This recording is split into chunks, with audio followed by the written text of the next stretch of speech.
तो आज के अगर हम प्रीवियस ईयर क्वेश्चन की बात करें तो वो है what are the benefits of implementing integrated watershed development programme IWDP।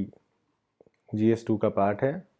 To prevent soil run off, linking of the countries perennial rivers with seasonal rivers, यानी कि जो आपकी सदाबहार जो नदियां हैं उनको सीजनल नदियों के साथ जोड़ना।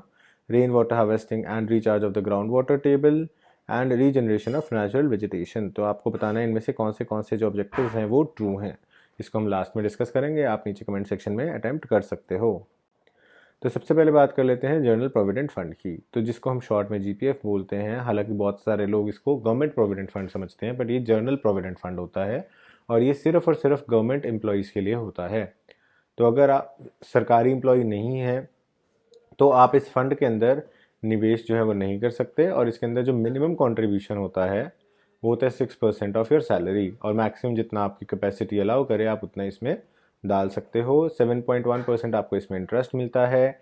ATC की डिडक्शन भी मिलती है, और ये एग्जेम्प्ट कैटेगरी में आता है, यानी कि इसके ऊपर जो भी आपका मेच्योरिटी पे गेन मिलता है, इंटरेस्ट होता है, और जो आपको एग्जम्पशंस हैं वो भी इसमें दी जाती हैं। सारा कुछ एग्जम्प्ट है, और इसके अंदर कोई मेच्योरिटी पीरियड नहीं होता। जब आप रिटायर होते हो या आपकी डेथ हो जाती है या किसी और रीज़न से आपकी सर्विसेज टर्मिनेट हो जाती हैं, उस टाइम पे आपको ये पैसा विड्रॉ करके दिया जाता है। ये एक किस्म से आप लगाइए PPF का ही गवर्नमेंट सेक्टर की तरफ एक स्पेसिफाइड स्कीम है, क्योंकि PPF पब्लिक के लिए होती है, और दूसरा PPF के अंदर 15 ईयर्स की मेच्योरिटी होती है, जबकि इसके अंदर ऐसा कोई भी सीन नहीं है। इसके अलावा जो भी आपके परमानेंट गवर्नमेंट सर्वेंट्स हैं उनके लिए मैंडेटरी होता है GPF सब्सक्रिप्शन, लेकिन जो PPF सब्सक्रिप्शन है वो किसी के लिए भी मैंडेटरी नहीं होता। ये वॉलंटरी आपकी स्कीम है, अगर आपने करना है करो, नहीं करना ना करो। अगर हम डिपार्टमेंट की बात करते हैं तो ये आ जाता है department of pension and pensioners welfare, और मिनिस्ट्री कौन सी आ जाती है, इसकी गवर्नमेंट ऑफ इंडिया की मिनिस्ट्री है, ministry of personnel public grievance and pensions. तो इसके अंदर जो नॉमिनेशंस हैं वो एक से ज़्यादा किए जा सकते हैं, और इसका जो इंटरेस्ट रेट है वो government time to time change करती रहती है। अब प्रॉब्लम क्या आ रही है, प्रॉब्लम ये आ रही है कि एक तो इन्फ्लेशन बहुत हमारा बढ़ रहा है। हमने देखा था इन्फ्लेशन का डाटा में फूड और फ्यूल इन्फ्लेशन तो 10% से भी अबव चली गई थी, लेकिन आपके इंटरेस्ट रेट उस रेशो में बढ़ नहीं रहे हैं। FDs के इंटरेस्ट रेट्स भी आप देख रहे हैं ऑलमोस्ट 6% के अराउंड ही होवर हो रहे हैं, वो भी अब जाकर, जबकि इतना इंटरेस्ट रेट हाइक हो गया है। उसके बाद जो अभी रिसेंट मीटिंग हुई थी RBI मॉनेटरी पॉलिसी कमेटी की, जिसको हमने डिटेल में किया भी था, उसके बाद हमें एक चेंज देखने को मिला था कि थोड़ा सा जो आपका इंटरेस्ट रेट है उसको हाइक कर दिया जाएगा, यानी कि 0.1% से 0.3% स्मॉल सेविंग स्कीम्स के अंदर, जिसके अंदर आपकी सीनियर सिटीजन सेविंग स्कीम थी, और जितने भी सर्टिफिकेट्स हैं वो सारे थे, और इवन PPF को भी था। PPF जो था वो अनटच रह गया था। लेकिन on the other hand GPF के अंदर तो कटौती ही की जा रही है। GPF के अंदर पहले 7.9% था, इसमें से 0.8% घटा करके 7.1% जो है रख दिया गया था, और इसको इंक्रीज़ नहीं किया जा रहा। तो ये कहीं ना कहीं आप कह सकते हैं जो गवर्नमेंट एम्प्लॉयज़ हैं उनके अगेंस्ट थोड़ी सी बात जो है वो जा रही है, and they are demanding rate hike in GPF also. या फिर आप GPF को भी इस तरह से लिंक करिए कि उसके अंदर भी हमें जो रेगुलर बेनिफिट है वो होता रहे, कम से कम ये इन्फ्लेशन को तो बीट करता रहे, क्योंकि सारी प्रॉब्लम आ जाती है महंगाई की। आज अगर हम बात करें 2016 की, तो 2016 में आप जो 1 लाख रुपए में घर चला सकते थे, आप आज वो 1 लाख में घर नहीं चला सकते। आज आपको 1 लाख की जगह ऑलमोस्ट 1.5 लाख रुपए उसी लेवल पे घर चलाने में लगेंगे, क्योंकि आपका खाना पीना, फ्यूल, स्कूल, एजुकेशन, हर चीज़ की जो रेट्स हैं वो बढ़ गए हैं इन्फ्लेशन के कारण, प्लस जो गवर्नमेंट टैक्सेस हैं वो भी बढ़ गए हैं। तो आपकी जो इन्फ्लेशन है वही आपका जो पैसा है उसकी वैल्यू को डेरोगेट कर रही है। तो जो भी एम्प्लॉयज़ हैं उनका मानना ये है कि GPF का इंटरेस्ट रेट इतना हो तो होना चाहिए कि वो हमारी इन्फ्लेशन को कवर कर सके। So I hope you have understood the topic, and इसके अंदर हमारा जो वे फॉरवर्ड होगा वो यही होगा कि इट शुड बी या तो लिंक्ड विद द DA। जो आपका DNS अलाउंस है, हमने DNS अलाउंस और DLS रिलीफ भी पढ़ा था।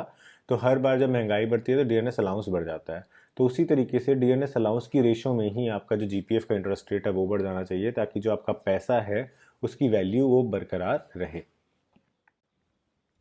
नेक्स्ट आता है हमारा श्रीलंका का इशू। श्रीलंका का UNHRC के अंदर जो इशू चल रहा है, यानी कि United Nations Human Rights Council के अंदर, with respect to the human rights violations जो कि 2009 तक किए गए थे, क्योंकि वहाँ पे जो Liberation Tigers of Tamil Eelam वाला इशू चल रहा था।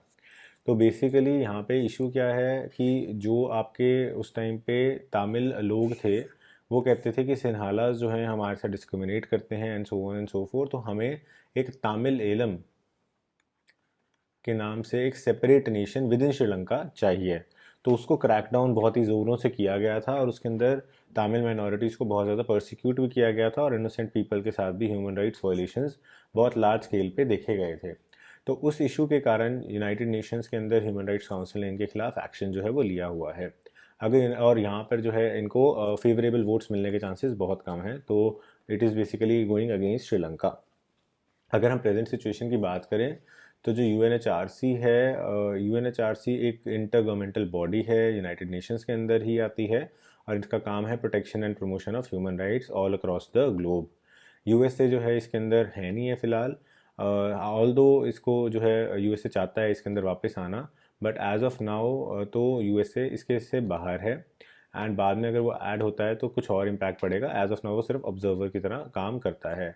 यूएनएचआरसी को क्रिएट किया गया था यूनाइटेड नेशंस की जनरल असेंबली ने 2006 के अंदर, और जो पुराना United nation commission on human rights था उसको रिप्लेस कर दिया गया था। तो आप कह सकते हो जो मॉडर्न आपका यूएनएचआरसी है ये 2006 के अंदर क्रिएट हुआ है।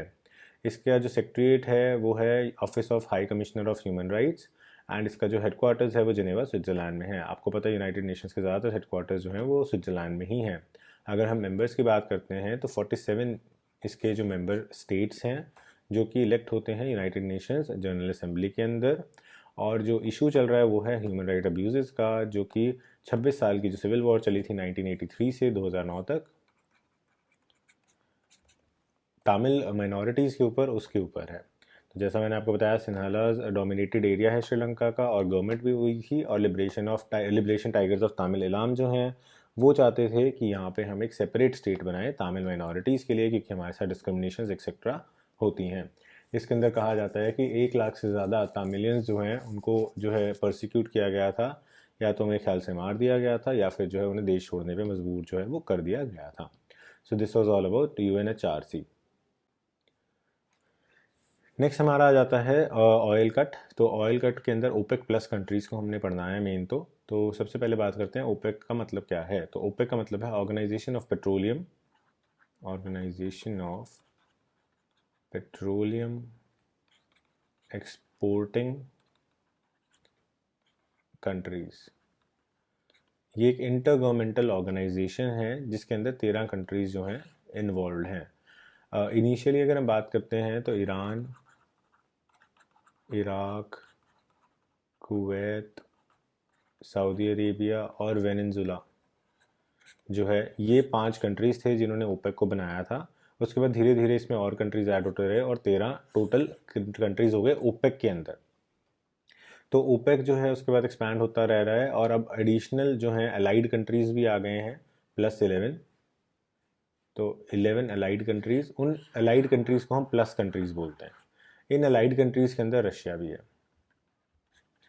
तो आप कह सकते हो कि कहीं ना कहीं ओपेक के अंदर रशिया का जो वर्चस्व है वो काफ़ी ज़्यादा इंक्रीज़ हो गया है।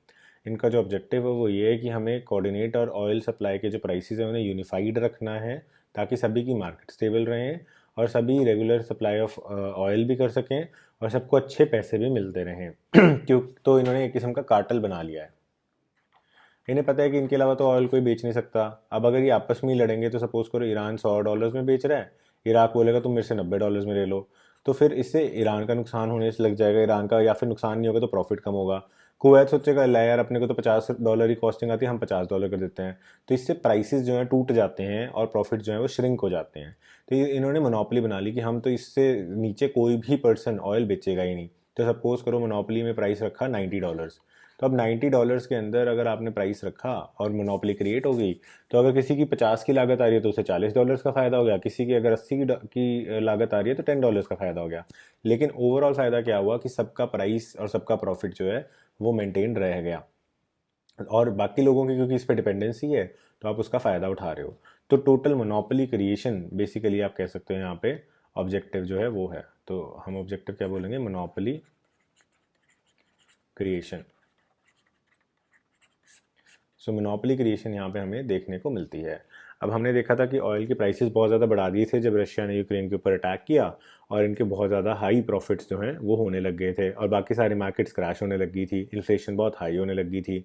अब इन्फ्लेशन थोड़ी थोड़ी कंट्रोल में आ रही है, सेंट्रल बैंक्स अपने अपने देशों में कर रहे हैं, यूएस से बहुत सारे स्टेप्स ले रहा है, फेड बहुत सारे स्टेप्स ले रहा है, तो अब ऑयल प्राइसेस डाउन आने लगे हैं। अब ऑयल प्राइसेस डाउन आने से अब इनको लग रहा है कि यार हमारे तो जो है प्रॉफिट श्रिंक हो जाएंगे, तो अब ये क्या कर रहे हैं, अब ये कह रहे हैं कि हम सप्लाई ही कम कर देंगे, हम प्रोडक्शन कम कर देंगे तो सप्लाई कम हो जाएगी। अगर आपकी किसी चीज़ की सप्लाई कम हो जाती है तो बेसिक इकोनॉमिक्स क्या कहती है कि प्राइसेस देन इंक्रीजेज।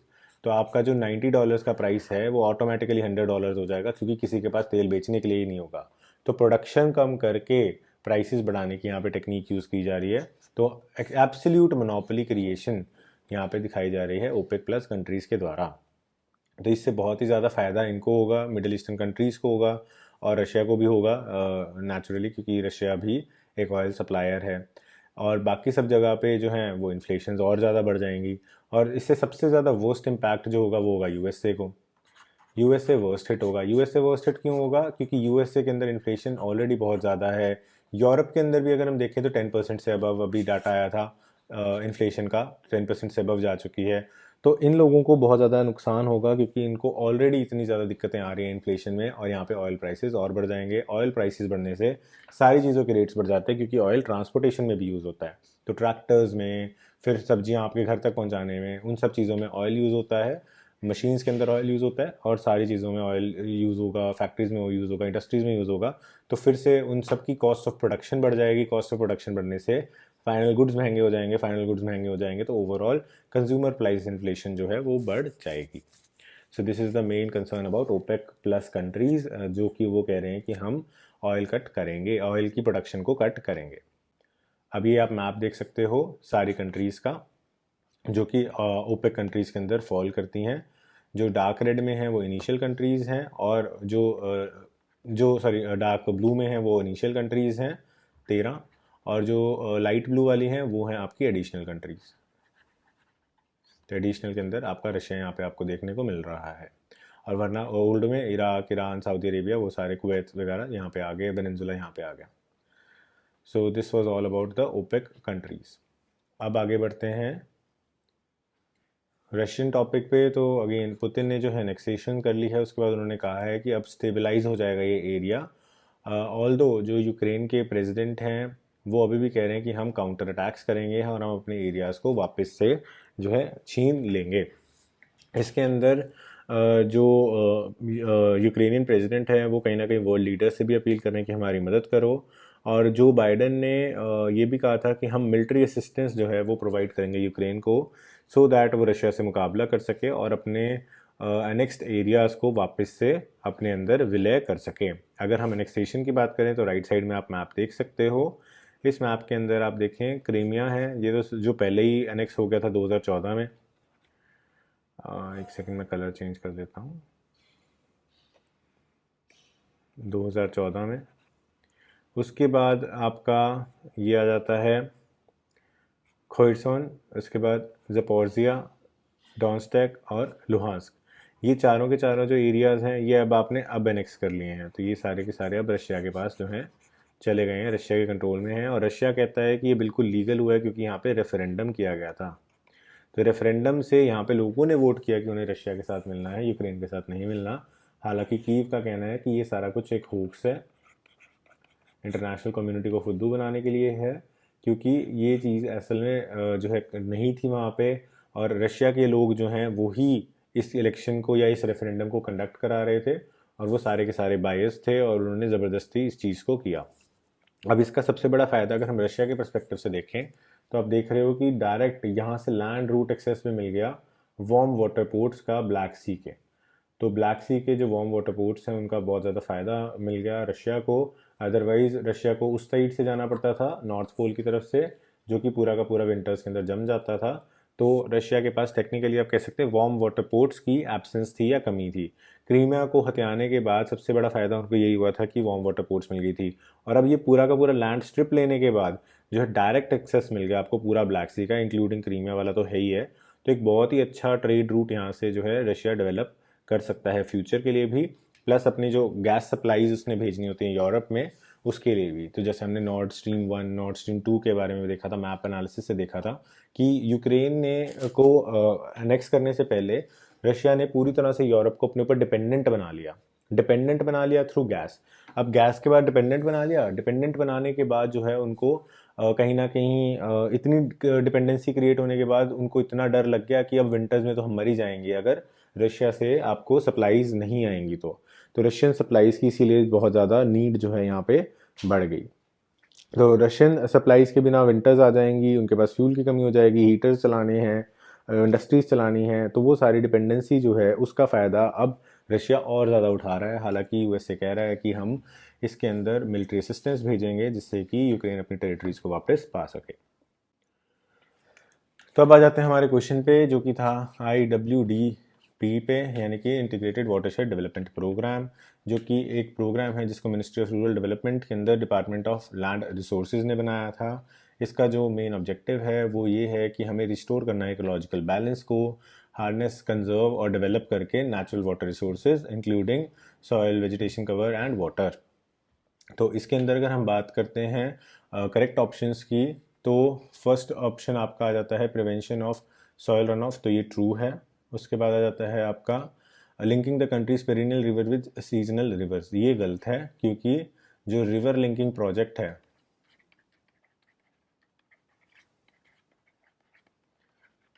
उसके अंदर ये चीज़ आती है, तो यहाँ पे लिंकिंग का कोई सिस्टम नहीं है। उसके बाद रिचार्ज ऑफ ग्राउंड वाटर है, रेन वाटर हार्वेस्टिंग है और रीजनरेशन ऑफ नेचुरल वेजिटेशन भी है। तो आंसर नंबर आपका सी हो गया करेक्ट, 1, 3 एंड 4, क्योंकि हमने करेक्ट आंसर बताना है। सो आई होप आपने इसका आंसर जो है वो करेक्टली आंसर किया होगा। नेक्स्ट हमारा आ जाता है मेंस का प्रैक्टिस क्वेश्चन। तो मेंस का प्रैक्टिस क्वेश्चन अगेन हमारा वाटर हार्वेस्टिंग के ऊपर है। Ideal solution for depleting ground water resources in India is water harvesting system, how can it be effective in urban areas. तो अर्बन एरियाज के ऊपर ground water harvesting के बारे में आपको बताना है।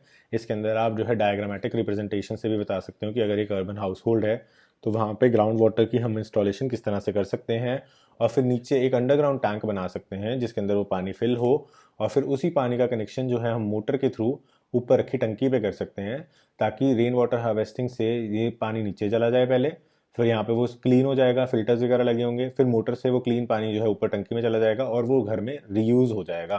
तो इस तरीके से हम रेन वाटर को अर्बन एरियाज़ में यूज़ कर सकते हैं। ये आप डायग्रामेटिक वे में भी समझा सकते हो।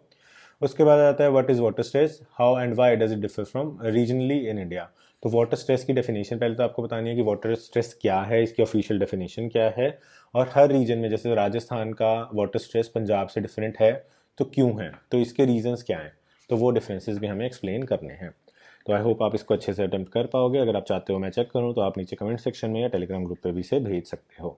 So with this we have completed the topic. I hope आपको वीडियो अच्छी लगी होगी। अगर अच्छी लगी तो लाइक, सब्सक्राइब एंड शेयर ज़रूर कर दीजिएगा ताकि इससे हमें मोटिवेशन मिलती रहे। अगर आप यूपीएससी सीएससी की अच्छे से प्रिपरेशन करना चाहते हैं तो अब मैं रिकमेंड करूंगा आपको कि आप यूपीएससी का अनअकैडमी का सब्सक्रिप्शन लें जनरल स्टडीज़ के लिए, जिसके अंदर आपको प्लस, आइकॉनिक और लाइट 3 वेरिएंट्स मिल जाते हैं। प्लस वेरिएंट के अंदर आपका फुल कोर्स रहता है। आइकॉनिक के अंदर आपको 1-on-1 लाइव मेंटरशिप मिल जाती है, जिसके अंदर अगर आपको कोई भी सपोर्ट चाहिए, मोटिवेशन है, स्ट्रैटेजी बिल्डिंग है, उसके अंदर आपको एक डेडिकेटेड अनअकैडमी का ट्यूटर जो है आपको लगातार आपके टच में रहेगा, हेल्प करता रहेगा। और अगर आप एक वेटरन एस्पिरेंट हैं, आप ऑलरेडी कई बार तैयारी कर चुके हैं और आपके अंदर कुछ कमियां जो है वो रह गई हैं, जिसके लिए आप सिर्फ टेस्ट सीरीज एक्सेट्रा या रिवीजन क्लासेस को ज्वाइन करना चाहते हैं, तो आप लाइट कोर्स को भी ऑप्ट कर सकते हो। सभी कोर्सेज के अंदर आपको अट्रैक्टिव ईएमआई ऑफर्स और लॉन्ग टर्म प्लान्स के ऊपर डिस्काउंट्स जो हैं वो भी मिल जाएंगे। जो भी कोर्स आप चूज़ करते हैं उसके अंदर पूरे पैसे देने की ज़रूरत नहीं है। आप यूज़ करिए मेरा कोड ANI7, ये मेरा रेफरल कोड है, इसको आप यहाँ पे डालेंगे तो प्राइसेस जो हैं 10% से डिस्काउंट हो जाएंगे किसी भी कोर्स में, किसी भी ड्यूरेशन के कोर्स में, चाहे आप 1 साल का लें, 2 साल का लें, 6 महीने का लें, या फिर आप प्लस लें, आइकॉनिक ले, लाइट लें, सभी में आपको ये बेनिफिट जो है वो मिलेगा। एंड उसके बाद आपको करना क्या है, इसका स्क्रीनशॉट मुझे टेलीग्राम पे भेजना है।